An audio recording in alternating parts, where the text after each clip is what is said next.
Violette Dorange's J3 small headsail detached itself and went in the water. The J3 is the sail that is used in heavy weather, and the system that holds it broke.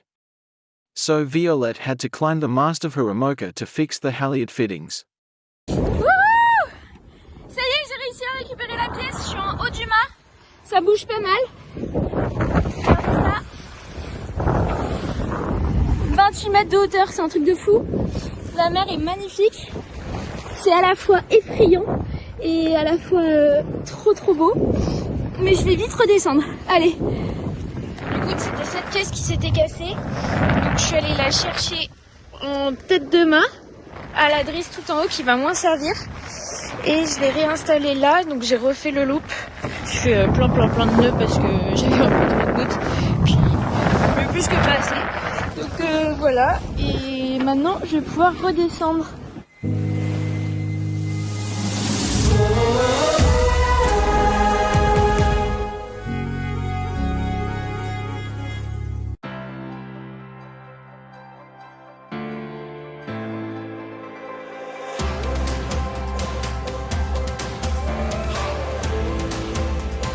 This is your weekly global sailing highlights show, The World on Water, January 24th, 2025.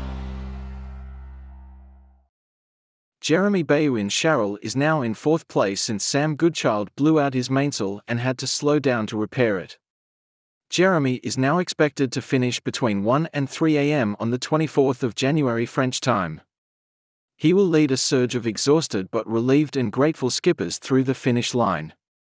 The skipper of CHARAL is well set for 4th place.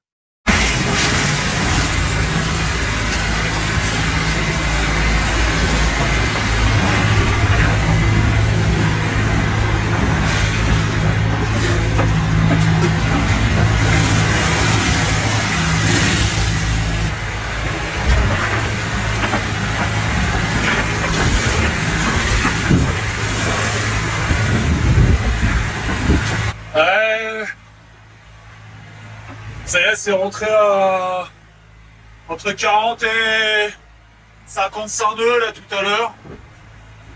Avec des montagnes de vagues. On essaie que le bateau parte pas trop vite dans les vagues, sinon ça se termine mal au fond. Faut pas qu'il y ait plus là. Il y a pour une dizaine d'heures comme ça. Je pense que je suis dans le plus fort là, j'espère que je suis dans le plus fort. Parce que s'il y a plus fort que ça, ça va être compliqué. Oh là là là là là là.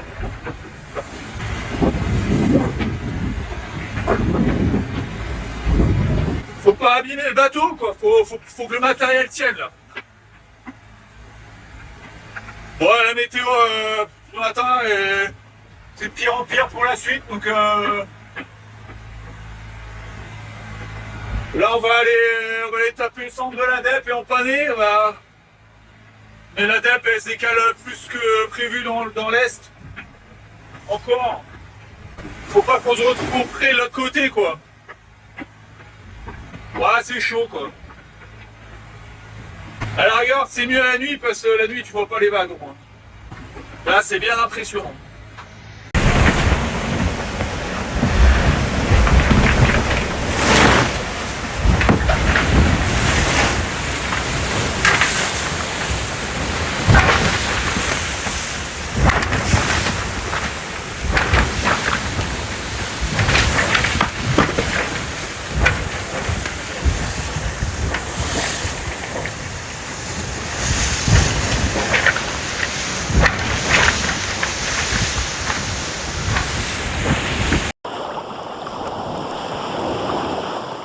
The camaraderie between the sailors in the Vendee Globe is touching.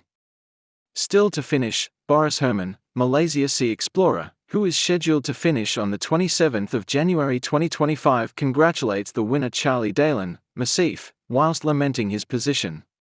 It is good to see the skippers appreciate their opposition's great performances.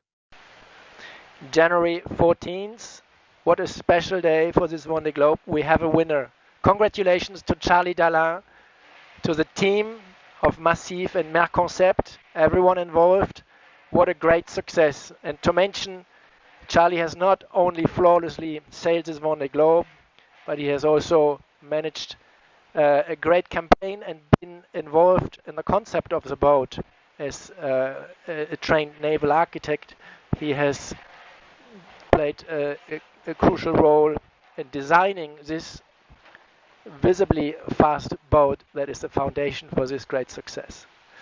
So I'm on one side amazingly jealous and a little bit sad that I'm so far behind. I have also dreamt for my team and for myself to be nearer the podium. But as a fan of sport and as a fan of the Vendée Globe in particular, I'm touched by a victory, by this victory, and it touches me when I see someone raising their medal or running over the finish line, and obviously, in particular, this beautiful finish of the Vendée Globe. So great congratulations, Charlie. What an inspiration to the world of sailing. For myself, the inspiration and conclusion out of this is that's something I want to. I'm so jealous. I want to work harder, more, further, go even further all the way in the future. Everything in, we have to fight all the way to the best position we can achieve for us in the future as well. So that's the beauty of sport, the positive emotion it triggers, the positive energy, the focus, and this team has delivered such a great race. Let's all celebrate this victory, and every day also in the coming weeks for every other competitor, because everyone finishing the race is also some way writing their own little victory, because everyone writes their own story. Everyone has put in, I think, these last 4 years probably the same amount of effort and work than the winner, with not the same outcome on paper, but we're all writing a story, and this is the Vendée Globe. So cheers, Charlie. I wish I was be able to share a beer now, but we sail as quickly as possible now. Still 9 or 10 days, and at the moment battling upwind against rough seas. Not so easy here, but getting there as quickly as possible to cheer to the great comrades and competitors who have all been in front, and especially to celebrate our strong podium and the beautiful winner. What an amazing achievement, Charlie. I'm deeply impressed.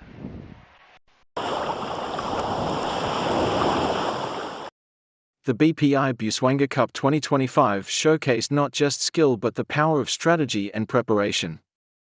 With shifting winds demanding precise maneuvers and calculated decisions, the competition proved what it takes to race at the highest level.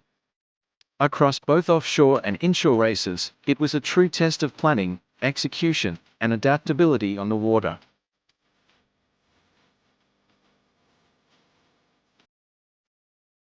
I need something on the top. For me, a regatta happens in my head like months before. Every race is different. Strong wind, light winds. I need to pick the right people who will work together as a team, who know what we need for the boat, people who know how to sail, very good sailors.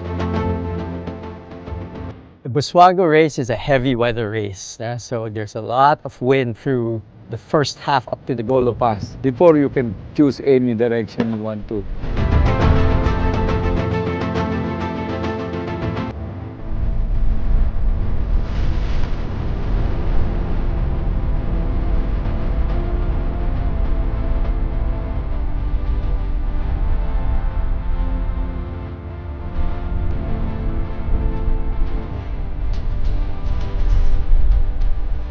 We've won this race 4 times in the last 6 years, consecutively.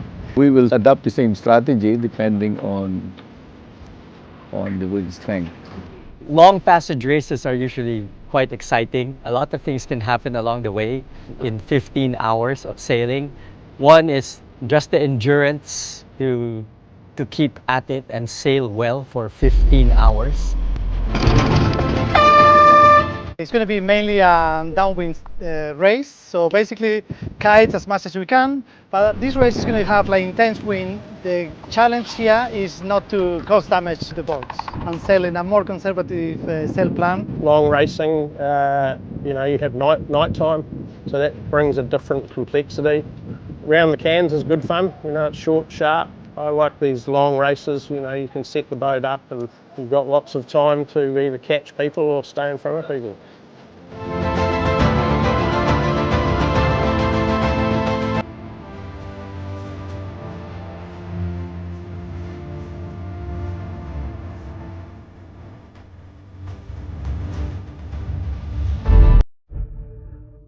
Racing aside, getting to the destination is huge for us. It's always a high. You know, after working hard for like, 12, 14 hours, everyone is in spirits, especially when there are no mishaps.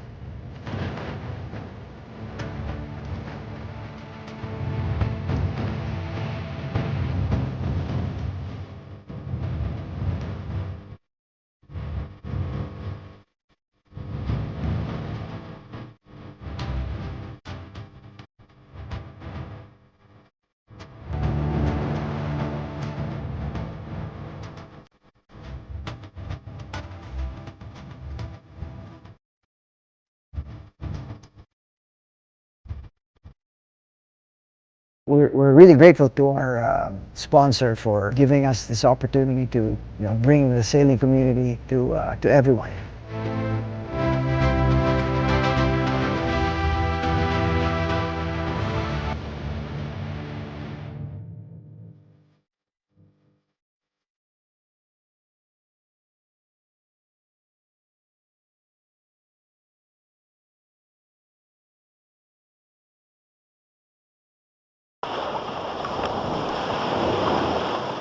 The solo mini globe voyage around the world began in a 19-foot plywood mini yacht Delja 100, skippered and built by Australian John Blenkinsop.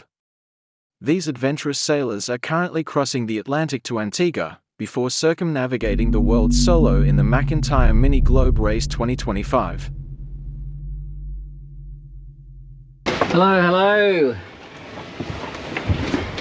Just had the first night on Delja 100. Had a couple of hours sleep, just trying to get the boat settled around all the other boats, and a couple of cargo ships, but all is good. Apart from a wave just came through. It was only cracked open the smallest little bit, and then a huge wave just caught me, and it just gushed all into the floor here. So I've had to just sponge it all up. Hydrovane's doing its thing. It's great.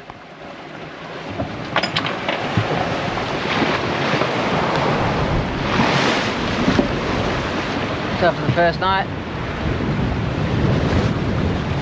really good conditions out here.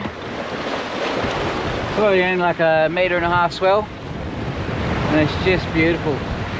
You know, we've got some white caps, so there's probably 15 knots, gusting maybe 18s, and it's grand. Sun's come up, beanie's on. Not actually too bad though. The weather's really good. Oops.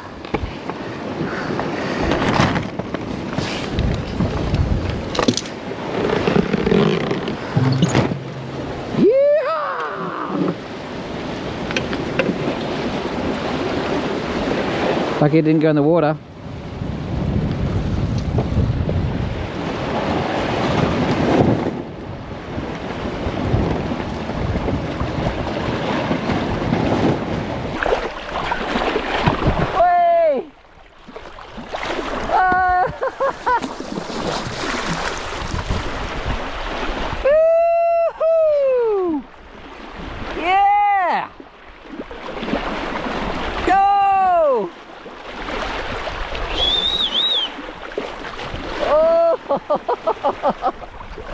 Yeah, sick.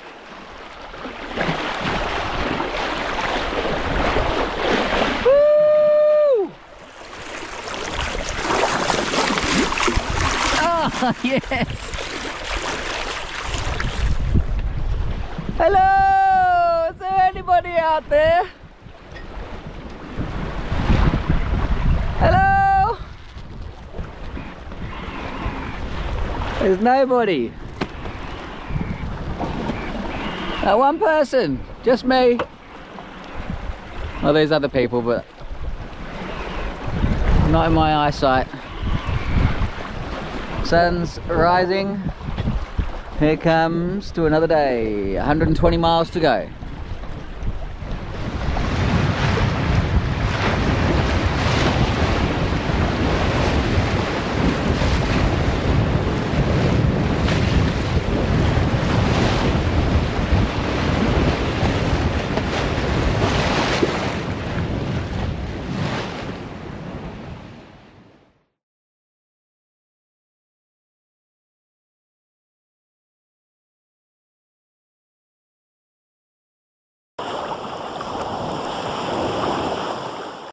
French sailing journalist, Christophes'Sydney, spends his working day between Lorient and Sydney. He is currently in Australia and he has filmed his workplace, Sydney Harbour. Here is his tribute to this fabulous sailing playground.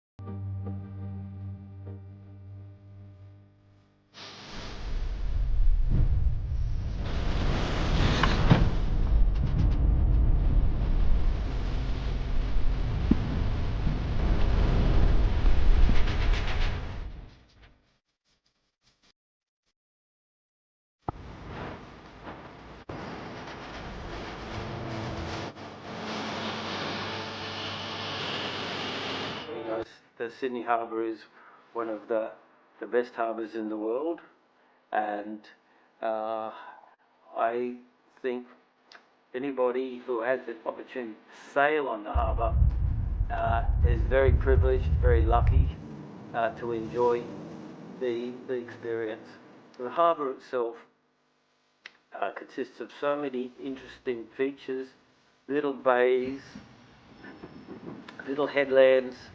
There are a multitude of parklands that have been preserved by our forefathers that have obviously had a lot of foresight that makes sailing around the harbour very scenic. Iconic features, as you know, like the Opera House, the Harbour Bridge. There's also some special islands. We have Shark Island, which is the base for the racing, the catamaran racing, which will be held fairly soon. The thing that I find interesting about sailing on the harbour is the different moods that the harbour has.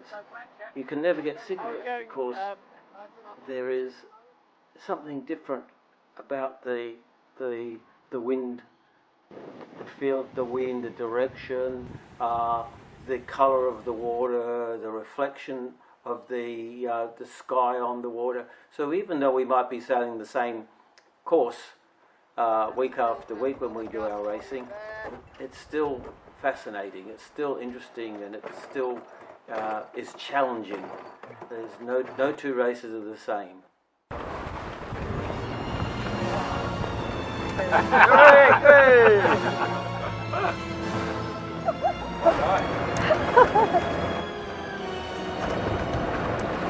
It's beautiful, isn't it? Wow. I mean, it is a beautiful harbour. It's ridiculous. We never get over it. So how is it sailing an 18-footer on Sydney Harbour? It's fantastic. Yeah, it's awesome. There's a few ferries to dodge, but the competition's fantastic. And yeah, you couldn't sail in a better place, in my opinion. Yeah, Sydney Harbour. It doesn't get any better than that. We always seem to get really good conditions. and all the spectator boats all around the course. You've got people out in their tiny little 8-foot boats to massive super yachts, and then all the atmosphere of all the crowd on Shark Island, on Genesis Island. That's something amazing. So really proud to be an Australian today, and I'm glad that we could get the result that we did. Looking good, looking good.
It was a crazy day on the bay, with a big southerly shift causing chaos in Race 1 of the 2025 WLTH 18-footers Nationals on Waterloo Bay, Brisbane. Well, welcome to the 18-foot skiff Nationals here in sunny Brisbane, Queensland. We're coming in live from Waterloo Bay in sunny Queensland. The weather's looking fantastic. We're going to have some light winds this morning. All the boats are getting to the start line and checking out the day. It looks like it's getting a touch closer. There was some rain coming out of it just a little bit before, but looks like that's gone. Hopefully we don't need to break the wet weather jackets out on the boat here. So when the clouds come in, it either kills the breeze or it could bring it. So, 50-50 split here, I think. And 10 seconds. And the most lured boat here may not lay this start pin, the orange start mark. Here we go, few seconds, 2, 1, you hear the gun, and we're off. So it looks like we've got a Queenslander at the boat end there with Dave Hayter in Bigfoot, Shore & Partners. So it's a clear start. Fisher Paykel just tacking from the boat end. Not a bad idea because I'll get into clean air straight away. And as you can see, that boat's moving quite quickly on port tack. Yeah, you're just seeing Smeg on the screen there. Everyone's fully out on trapeze, weights forward. The noses are down, keeping that weight forward and reducing the drag of that big wide transom. So it looks like all the key players are getting out to the right, hey? Yeah, okay, so Lazarus, he's another local lad, Tom Tunick. Tom did all of his formative years sailing on Moreton Bay here. And the Gold Coast. Yeah, and the Gold Coast. So that's great to see a Queenslander up the front. He definitely knows this part of the bay, and he's around the mark first there, Lazarus Capital, showing clean heels. And now we've got some of the key players coming into the top mark. You can see Rag and Famish there. I would say Lazarus is over a minute ahead here at the moment. The lead that Lazarus got is just, it's huge. What a way to start the regatta. And just watch the crews here. They're a fine balance of powering the boat up to go fast, but steering away from the bottom mark. So it's just that fine line of not trying to do too much power in this light breeze. Not as much traffic on Moreton Bay as Sydney Harbour, so the guys are probably breathing a little bit easier. They don't have to dodge cargo ships and seaplanes, Steve. No, that's right. Just keep an eye out for the dugongs, but not that they're savage. But on screen we've got Lazarus there, and they're just ripping up the race course. Got the best pressure of all of them. Yeah, for sure. You can see all three crews stretched out. That's why I'm thinking there might be a small crew. They're just all stretched out, keeping that boat powered up. yeah, they've sort of got two on the wire. Their forward hand's just sitting in on the boat at the moment, but it's just that marginal breeze at the moment between 2 and 3 strings. So I think there seems to be a bit more pressure, and I think there's probably been a little bit more of a left shift again. Yeah. Wonder what the banter would be on board, Steve. What would young Tom be talking to his crew about here? Different teams are different Some of the people I sailed with, people would have to check your pulse that you're awake, just because you did your own job and you knew what your crew was going to do. I think this crew had to come, they know each other well, but they probably haven't sailed together all the time, so there would be a fair bit of communication. There'd be someone who would have an owl head who would be pivoting around looking, where's the breeze? Lazarus at the windward mark. So they've still got a very, very good lead over the next couple of boats in Rag and Famish and Finport. It's going to be a tough day for these guys. 3 laps in this really light wind. We've got a bit of an overhead view there of Lazarus. Looks like it's a bit light there, doesn't it? Setting up for a drop. So that forward hand's pulling that big spinnaker down, stuffing it into a bag. The middleman taking on the main sheet, balancing the boat. Look at the boat go. They got a fair bit of breeze there. Must be a bit of a wind shift here, so they're dropping late and having to come in hot. Yeah. To sail. Yep. They must have a bit of pressure here because I just saw the mainsail backwind a bit. It looks like, it's sheeted out a long way. The boom's a long way from the centre line. They're two sailing there. Yep, absolutely. And this is that southerly change that I was talking about earlier today. I think we've had a big wind shift here, Steve. And Lazarus is actually, I'm looking out the window, I can just see him out the window there. They're got the sheets eased. They're definitely not going upwind here. And the next 2 boats, Rag and Finport, they've caught up a long way. Wow, they're absolutely hauling. So Rag around the top mark first, then it's going to be Finport, and then Lazarus is going to maybe get around third, but there's some big changes in the leaderboard here. Pretty exciting racing with this big, huge southerly that's come in. Good 3 strings there. Yeah, they're just literally metres away from us here, Rag and Famish coming past. Big Max Paul hiking out. That's awesome. Lower himself down. Yeah. Put his hand behind his head, every kilogram out over the side. Yeah, let's power it up. Just great, isn't it? And you see them now, they're a little bit further back in the boat. Just starting to get that little nose up a bit, let the boat plane. Just trying to get some height up there. And you can see how fast they're going, Rag and Famish compared to your speedboat there. So Steve, we're been sitting out. We've had not a lot of breeze here, and the breeze hasn't filled in as we thought with that southerly breeze. So it looks like the race committee sent all the boats ashore, and they've put the AP over A, which means go to shore. Great racing. We had Lazarus out in front for most of the race, and big wind shift that caught the team a little bit off guard. And the Rag and Famish, Harry Price on Rag and Famish, his team, they were first across the line. Second, we had Finport, Keegan York. Lazarus, Tom Kunick got the third.